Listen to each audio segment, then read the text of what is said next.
TVT au cœur de l'information.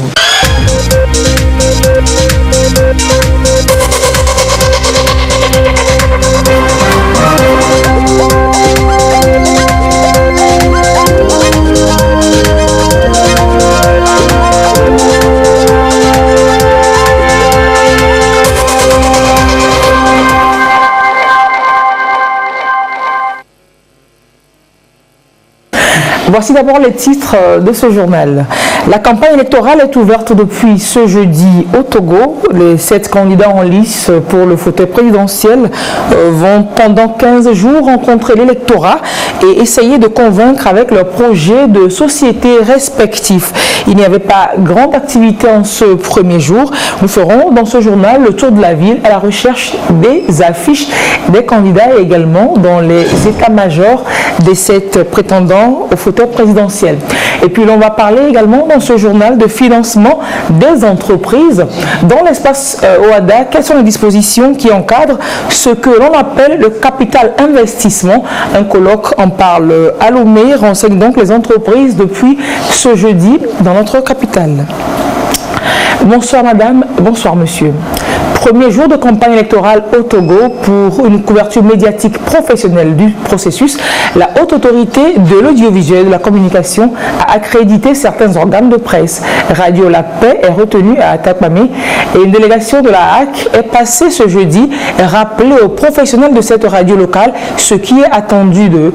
On voit cela avec Sylvain Aboudou.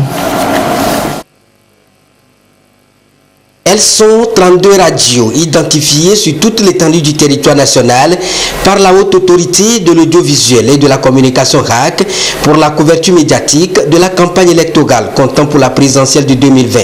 Parmi elles, Radio La Paix, émettant depuis Atapamé dans la préfecture de Logou. Devant son personnel, une délégation de la RAC, délégation conduite par Mathias Saïna. Une rencontre pour entretenir ces journalistes sur les conduites à tenir en ce qui concerne le respect des règles d'éthique et de déontologie dans la couverture médiatique de cette campagne.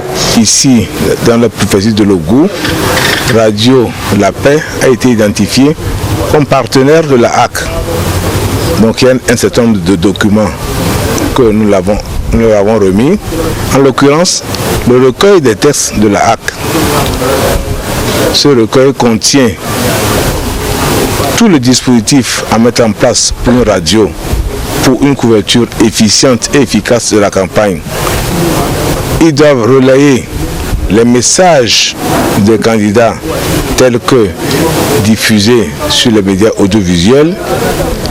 Ils doivent pouvoir faire 5 reportages d'une durée de 5 minutes pour chacun des candidats ou leurs représentants dans leurs différentes activités dans la préfecture de Logou.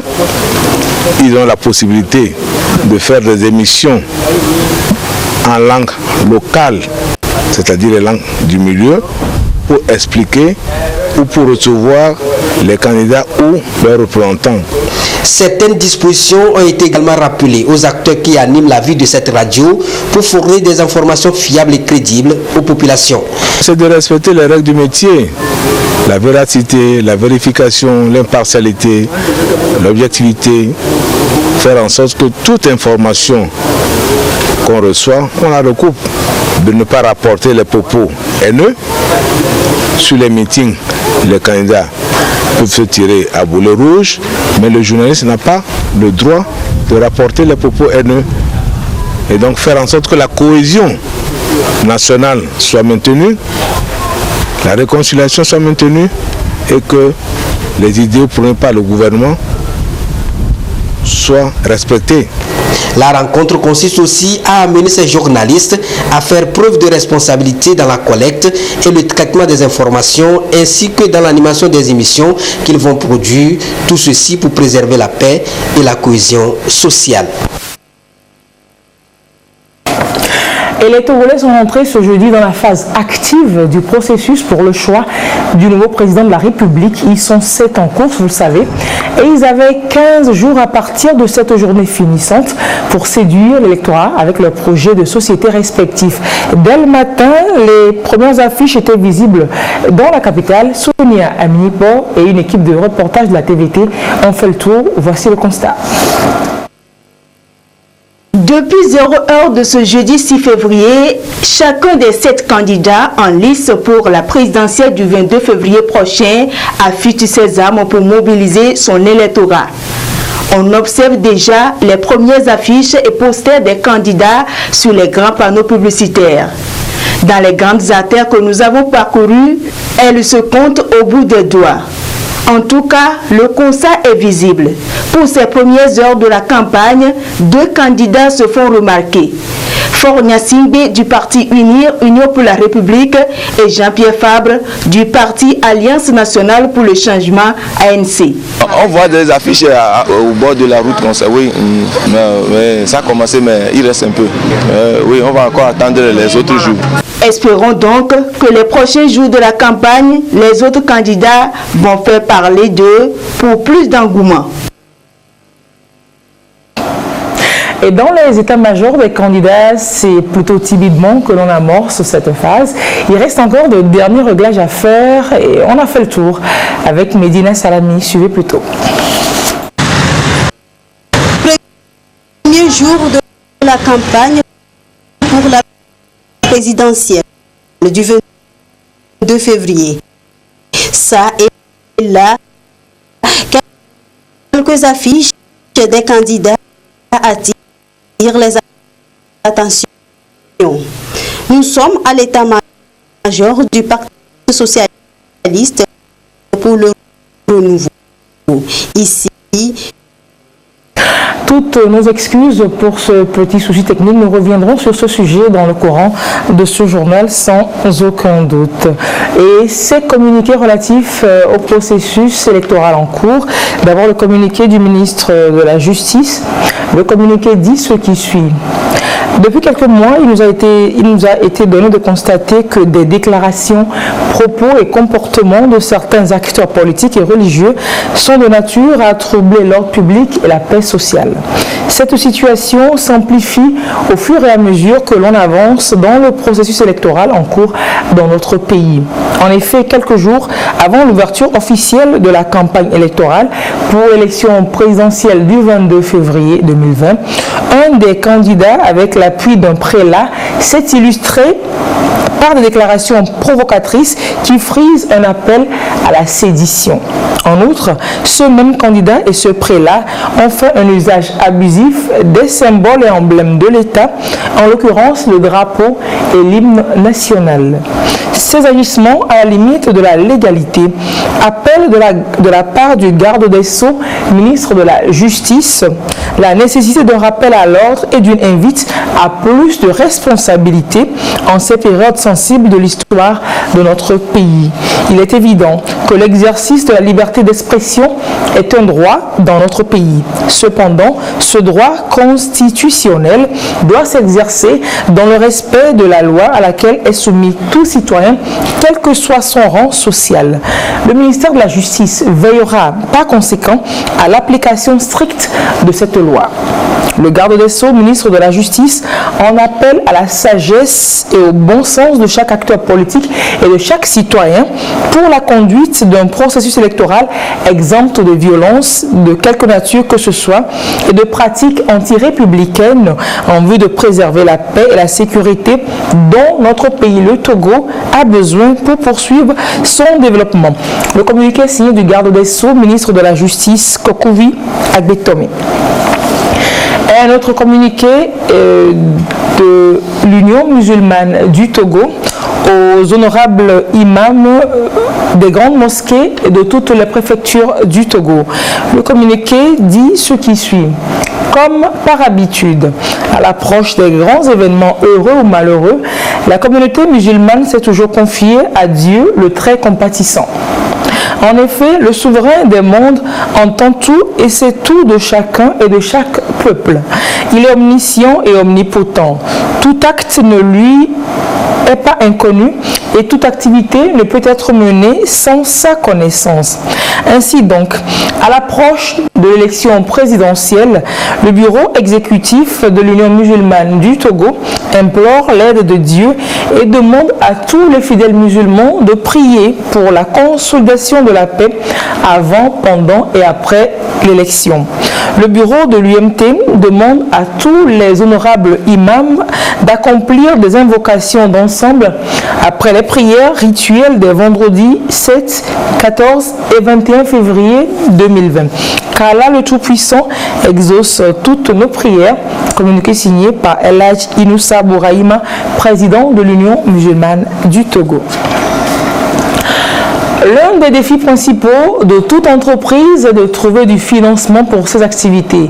L'on peut recourir aux prêts bancaires ou encore à ce que l'on appelle le capital investissement, en d'autres termes, les apports de fonds propres que des investisseurs privés effectuent dans les entreprises. L'OME accueille pour 2 jours une conférence sur le sujet avec donc des explications sur les opérations de levée de fonds et les conditions d'accès à ces fonds dans l'espace OADA. Avant l'ouverture des travaux en ce premier jour avec Clarisse Atiké.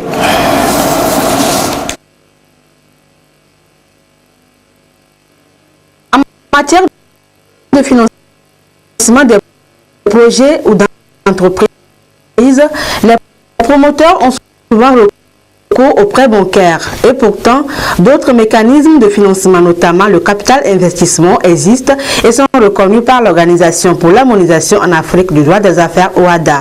Mécanisme que la société civile professionnelle d'avocats, Toble et associés et le African Capital Investment Promotion veulent justement faire découvrir aux opérateurs économiques. Nous voulons expliquer que juridiquement il est possible de structurer les opérations d'investissement via le droit OADA ou grâce au droit OADA et ensuite nous voulons au niveau des porteurs de projets leur expliquer qu'ils peuvent se faire financer par l'equity et plus forcément par la dette comme cela se fait de manière classique au niveau des banques. L'initiative a reçu l'adhésion de la Chambre de commerce et d'industrie du Togo qui voit en cet outil un excellent moyen pour propulser les entreprises togolaises.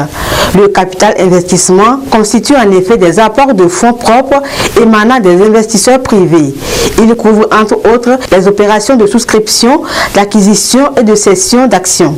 Nous voulons dire ou d'expliquer aux participants qu'ils peuvent se faire financer d'une autre manière que par les banques et donc avoir moins recours aux garanties ou enfin avoir cette contrainte-là des garanties bancaires quand il s'agit de financement par les banques. Le capital investissement ne vient pas concurrencer l'activité bancaire mais permet aux opérateurs économiques d'avoir plusieurs choix en fonction de leurs besoins.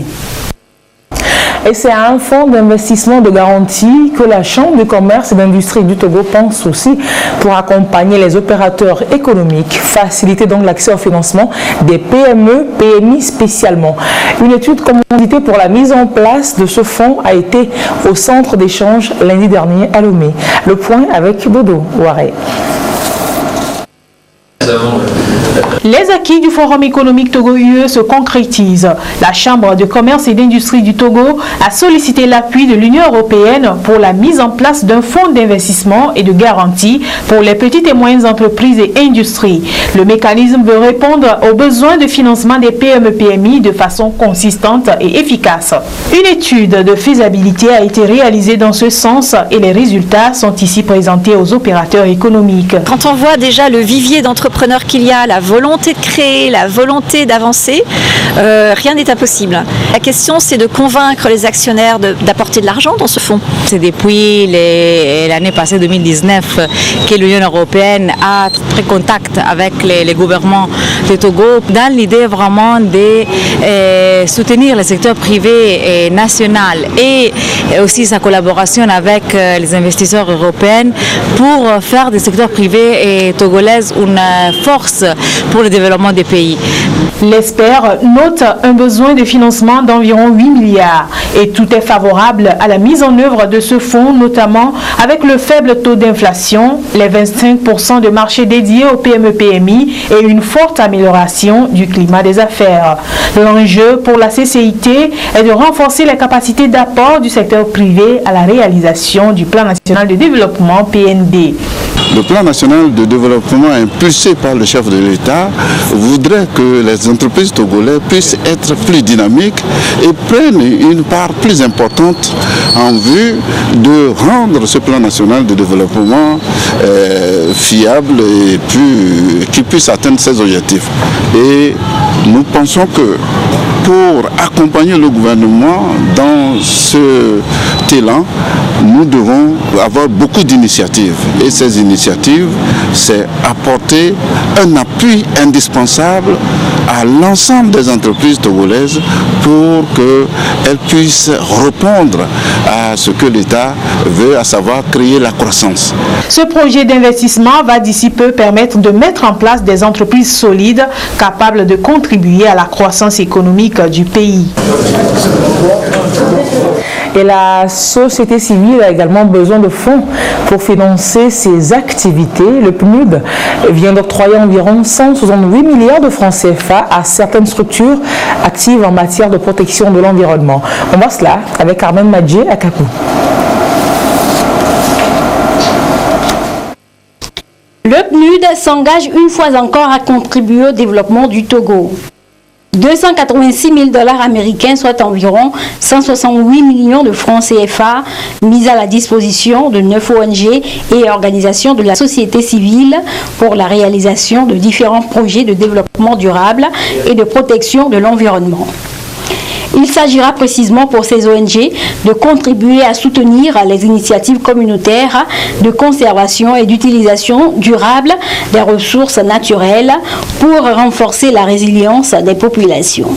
Le financement que nous allons recevoir déjà avec notre projet, c'est la plantation des anacardiers sur 10 hectares au moins dans la préfecture de la Kosa, plus précisément dans les cantons de Achang, et Djamdé. Le financement va servir à financer une unité de recyclage de papier et de carton usagés pour la production des mobiliers. Donc l'idée du projet, c'est de produire des tables-bancs pour le village d'Andobedo, où nous avons déjà construit un bâtiment de 3 classes. Donc nous devons renforcer cet immeuble-là qui est construit. Donc l'idée, c'est de recycler plus de 60 tonnes de papier pour pouvoir éviter 180 tonnes de CO2 qui devaient être rejetés dans la nature et ainsi préserver les arbres qui sont coupés normalement pour produire les meubles. C'est depuis 2009 que le PNUD, à travers le Fonds pour l'environnement mondial, appuie des initiatives de gestion des ressources naturelles et de protection de l'environnement. À ce jour, ce programme de microfinancement a soutenu 104 projets pour un montant d'environ 3 millions de dollars américains, soit un peu plus d'1 milliard de francs CFA. Un ensemble de petits projets que nous sommes en train de mettre en œuvre partout dans le pays. Le développement, ça commence à la base. Et l'environnement constitue un pilier majeur. Si on prend le PND, comme je l'ai dit dans la salle, l'environnement, l'axe 3 du PND porte sur la question environnementale, sur la gestion des écosystèmes, sur la résilience des populations, sur la résilience des communautés. Les 9 projets retenus pour ce 10e round du programme de microfinancement du Fonds pour l'environnement mondial seront mis en œuvre dans 5 régions du Togo. Les subventions accordées sont comprises entre 10 et 28 millions de francs CFA. Retour donc sur ce sujet, ce tour dans les états-majors des candidats en ce premier jour de campagne électorale pour la présidentielle du 22 février prochain. On vous disait tantôt que c'est plutôt timidement que l'on amorce cette phase. Il reste encore des réglages, de derniers réglages à faire. On fait constat avec Medina Salami Bacha. Premier jour de la campagne pour la présidentielle du 22 février. Ça et là, quelques affiches des candidats attirent les attentions. Nous sommes à l'état-major du Pacte socialiste pour le renouveau. Ici, tout se met en place pour le démarrage d'une série d'activités. Nous sommes en train de terminer les préparatifs pour pouvoir démarrer cette campagne. Et déjà cet après-midi, nous ferons des sorties sur le terrain et en petits groupes, de sorte que les jeunes puissent commencer dans les quartiers à faire les porte-à-porte. À l'ANC, Alliance nationale pour le changement, les 15 jours seront meublés de meetings populaires et caravanes qui vont débuter depuis Séquencé pour chuter à Lomé. Nous partons là pour le nord, pour Séquencé. Nous avons des meetings à partir de demain. Vous avez vu certainement en ville les affiches du candidat et cet affichage va continuer tout le long de la campagne. Santé du peuple met plutôt l'accent sur le porte-à-porte et les rencontres. Et il y aura des meetings, il y aura également des caravanes que nous avons programmé faire. Nous irons donc à l'intérieur du pays pour aller rencontrer également les populations de l'intérieur et nous finirons par la campagne par Lomé avec une caravane que nous prévoyons faire à travers donc les rues de la capitale. Au niveau des différents états-majors, quelques détails sont encore nécessaires pour bien rentrer dans la danse. Au siège du parti UNIR, tout a bien démarré, on rassure. Déjà ce matin, vous êtes réveillés au son des caravanes. Il y a les caravanes dans toutes les communes de Grand Lomé et d'Aguenivé et Golfe. Et actuellement aussi, il y a des équipes qui sont déjà prêtes sur le terrain en train de faire déjà les porte-à-porte. Dans les jours à venir, nous allons poursuivre nos rencontres et nos meetings. Pour d'autres, la course à la conquête de l'électorat démarre effectivement dans les jours à venir. C'est le cas du mouvement patriotique pour la démocratie et le développement qui lance sa campagne le 7 février par la présentation de son programme de société à travers des caravanes et meetings. Un journal de la campagne vous sera présenté pour vous rendre compte quotidiennement des activités des divers candidats. Rendez-vous ce soir après le journal, après les messages des candidats avec Anita Atigakou. Le ministère à la base de l'artisanat, de la promotion de la jeunesse et de l'emploi des jeunes a lancé à Takpamé le projet d'hybridation des moteurs diesel de ces plateformes multifonctionnelles avec le système solaire. Le système donc vise à associer l'énergie solaire au système de diesel, au carburant, pour contribuer donc à réduire les gaz à effet de serre et surtout améliorer les revenus des femmes exploitantes de ces plateformes. Le compte rendu avec Sylvain Raboudou. Les plateformes multifonctionnelles implantées dans les hameaux les plus reculés et qui sont alimentées de sources d'énergie comme le gasoil vont désormais fonctionner à base de l'énergie solaire pour véritablement répondre aux besoins des populations rurales en matière d'accès aux services énergétiques. D'où le lancement du projet d'hybridation des moteurs diesel des plateformes multifonctionnelles avec système solaire. Ce système dispose de beaucoup d'atouts en termes de revenus. Les plateformes multifonctionnelles sont installées dans les localités les plus enclavées, donc très loin de la ville. Donc l'accès au gasoil est très difficile. Il faut vraiment parcourir de longues distances. Il y a le coût de transport qui fait que finalement le coût de revient du gasoil est très élevé. Le coût du gasoil seul représentait environ 12% des charges d'exploitation. Donc en réduisant la consommation ou bien l'utilisation du gasoil au niveau des plateformes multifonctionnelles solaires, évidemment on réduit les charges d'exploitation et ce faisant on améliorera les recettes et les bénéfices au niveau de ces plateformes multifonctionnelles. Le projet prend donc déjà corps ici à Bétoué, à 70 km d'Atapamé, dans la préfecture de Logou, où l'installation des panneaux solaires est effective. Un dispositif à travers lequel les bénéficiaires poussent leur ouf de soulagement. Avec les batteries, on a fait avec les batteries maintenant, arrivé qu'on va écraser maintenant, il n'y a plus la souffrance. Nous-mêmes, on démarre avec la main et va commencer, on va écraser. L'hybridation du système rentre dans le contexte de la mise en œuvre de la politique de développement à la base et surtout promouvoir le développement des énergies renouvelables pour une meilleure réduction des gaz à effet de serre, a relevé le ministre de l'Environnement représentant son collègue du développement à la base. Ce projet prévoit l'hybridation de 50 plateformes multifonctionnelles standards avec de l'énergie solaire parmi celles financées par la boîte dans le cadre de la mise en œuvre du PRADEP. En outre, 50 kits de pompage solaire seront installés dans les localités bénéficiaires des plateformes multifonctionnelles à hybrider pour l'approvisionnement en eau potable ou l'irrigation. Ce dispositif contribuera à la promotion des activités génératrices de revenus et des micro-entreprises rurales. Le mécanisme consiste donc à associer l'énergie solaire dans le fonctionnement du système pour non seulement lutter contre la pollution de l'environnement, mais aussi améliorer le minimum vital commun des populations à travers les revenus qui permettent aux femmes d'exécuter des activités génératrices de revenus. Les technologies évoluent. Ici, ce sont les plombiers, mécaniciens, techniciens bâtiments qui sont appelés à se mettre à niveau afin de répondre aux besoins sur le terrain. Au centre de formation au métier de l'industrie, ils sont une trentaine à être formés sur les nouvelles pratiques et technologies liées à leurs métiers respectifs. Sarah Urotu et Kwesala nous parlent donc de cette remise à niveau. Tous à l'école des nouvelles technologies motrices. Ils sont des plombiers, mécaniciens et techniciens bâtiments issus de 5 associations de Lomé et Sokodé. Des artisans ici au centre de formation au métier de l'industrie CFMI pour une remise à niveau.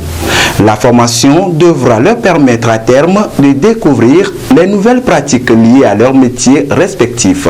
Nous allons faire un peu avec la mécatronique pour leur permettre de pouvoir intervenir sur ces véhicules, les nouvelles marques qui arrivent directement ici chez nous au Togo, qui est un peu partout utilisé dans le monde. Nous les apprenons aussi à se comporter mieux par rapport à l'environnement, au respect de l'environnement, à l'analyse des gaz et à l'émission des gaz, au contrôle qu'il fallait faire pour que les véhicules-là ne polluent pas aussi l'environnement. Ils sont là pour faire apprendre à monter, à fabriquer et à conduire des flûtes de manière à ce qu'il n'y a pas de fuite, à ce que les règles de sécurité et de l'environnement soient respectées et qu'eux-mêmes soient protégés. Cette vague d'artisans est la 4e ayant répondu à cette formation. Avec l'accompagnement du FNAF-PP, le CFMI veut couvrir l'ensemble du pays pour permettre à ces corps de métier d'être en phase avec les nouvelles technologies. Il y a eu des artisans qui ont été formés en mécanique, en chaudronnerie, en tuyauterie, en plomberie industrielle, des vagues de formation qui ont touché jusqu'à Tapamé.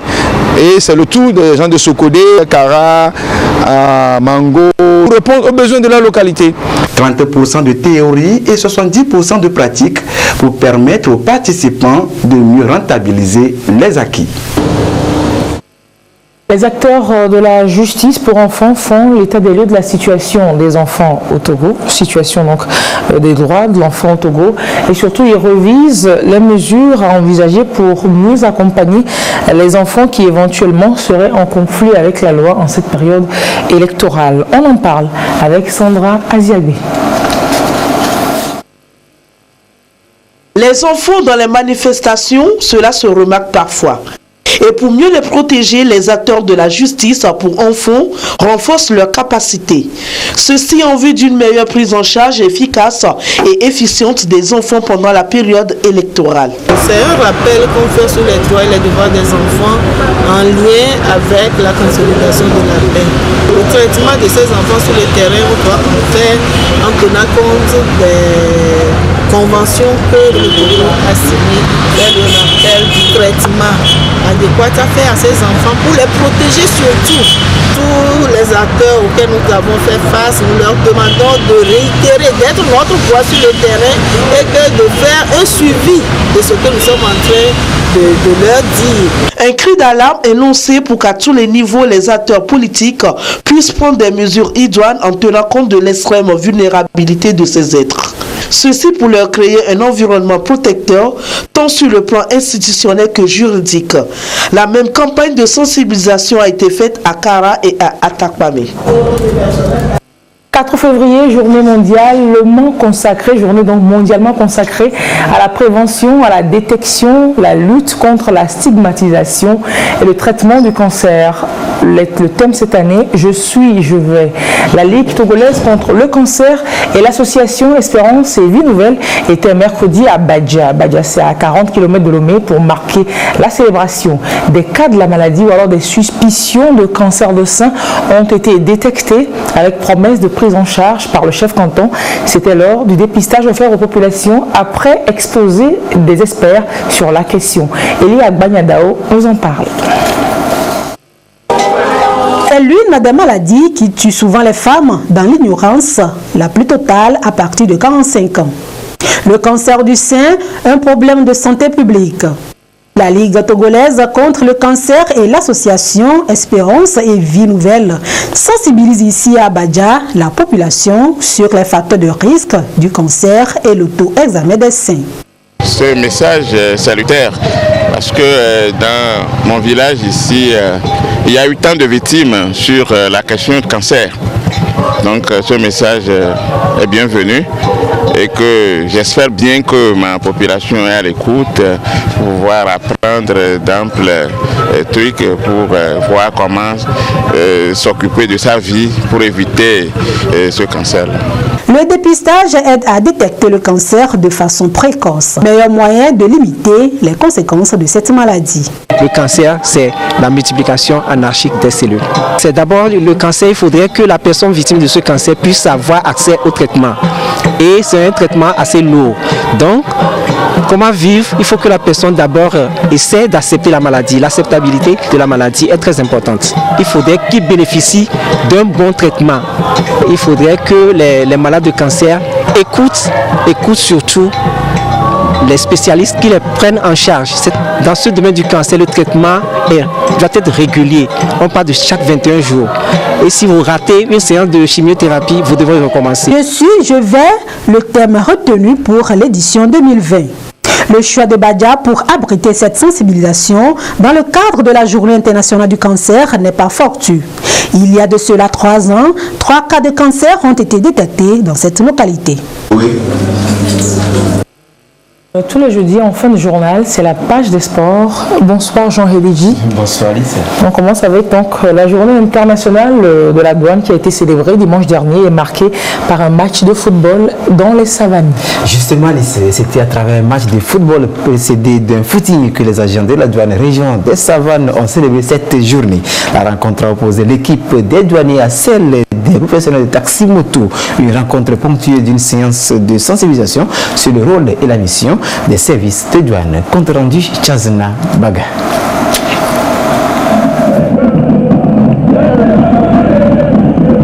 C'est par ce canal que la douane togolaise a choisi de se faire découvrir ou redécouvrir par les populations de la région des Savanes. Une manière de créer la proximité et donc de dédramatiser ces services qui visent avant tout la protection des populations de produits illicites et de mauvaise qualité, voire dangereux, ainsi que la contribution à l'essor de l'économie nationale avec les droits et taxes comme levier. C'est aussi une manière subtile de se mettre en jambe avant le match qui les oppose aux professionnels des taxis-motos ici en maillot jaune.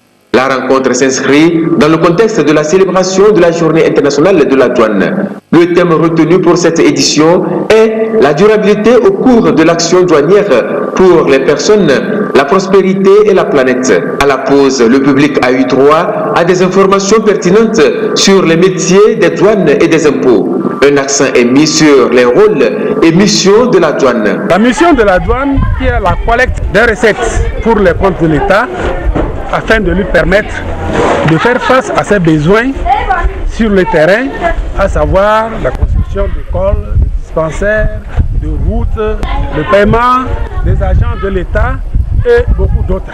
Le comportement du citoyen pour faire avancer cette mission est d'accepter, payer à ce qui lui revient pour les comptes de l'État. À la reprise, les tentatives de part et d'autre n'ont rien changé au marquoir. 0 but partout au coup de sifflet final. Il a fallu les tirs au but pour départager les douaniers et leurs adversaires, que dis-je, leurs partenaires fiscaux. Dans cette épreuve d'adresse, ce sont les professionnels de taxi-moto qui se sont montrés plus habiles en faufilant entre les pattes des douaniers sur un score de 4 tirs réussis contre 2. Une vraie revanche des professionnels de taxi-moto, saluée par le fair-play des douaniers et récompensée par ce trophée, des attestations et des enveloppes. Comme quoi, ils ne savent pas caler à moto. Et on va prendre maintenant des échos de la 7e journée du championnat national de football de 2e division, mercredi au stade municipal de Lomé. C'était la rencontre Entente 2 Étoiles Filantes. Effectivement, Lys, et dans ce derby de la capitale, comptant pour la 7e journée des 2 matchs en retard, bien sûr, Entente 2 a dicté ses lois à l'Étoile Filante. Score 3-1. Compte rendu, Laurent Roumavor. Prendre la tête du classement dans la zone sud, tel est l'objectif des 2 anciens passionnaires de la D1, Entente 2 et Étoile Filante. Il a suffi d'un quart d'heure pour voir les attaquants de Côte d'Ivoire Compagnie Konakwe Entente 2 se mettre en évidence. Sur un compte rondement mené, Akpa aussi ou Tony est fauché dans la surface de réparation. Il se charge lui-même d'exécuter le pénalty et bat le goal à Titogbe Justin 1-0. Akpa aussi ou Tony, encore lui, conclut victorieusement à la 23e minute une autre offensive de l'avant-garde de l'Entente 2 et porte le score à 2-0.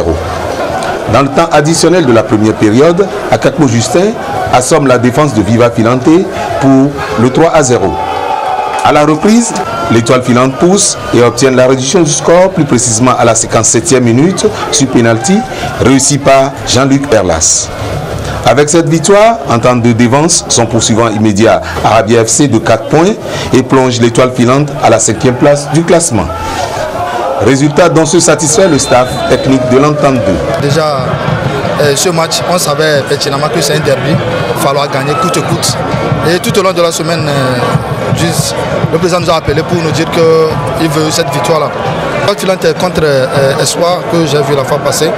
Donc j'ai vu quelques failles dans leur jeu. Du coup, aux séances d'entraînement, j'ai essayé de remettre en place mon équipe. On a encaissé 1, mais on habite de plus 2. Mais aujourd'hui, match, on a encaissé. C'était mal joué à premier mi-temps.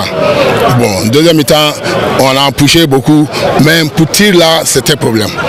Tu ne peux pas rentrer sous ces phrases-là pour marquer facilement. Il faut que des fois, on tire derrière le 18 là, ça peut un peu les chances, quoi. Ça, on ne fait pas ça. Donc, je n'ai rien pour dire. On va accepter ce que le match a été passé. Prochainement, on va voir qui c'est bon, qui n'est pas bon, on va voir. Pour la prochaine journée prévue ce week-end, Entente 2 se déplace à Blogamé pour affronter l'association sportive de la forêt sacrée à Sosa. L'Étoile Filante, de son côté, effectue un court déplacement à Agoué pour tenter de se relancer face à la jeunesse club de la localité. Juste quelques informations sportives donc dans le lot. Le reste, samedi, c'est cela? Oui, samedi à 13h45 dans Sport et Détente.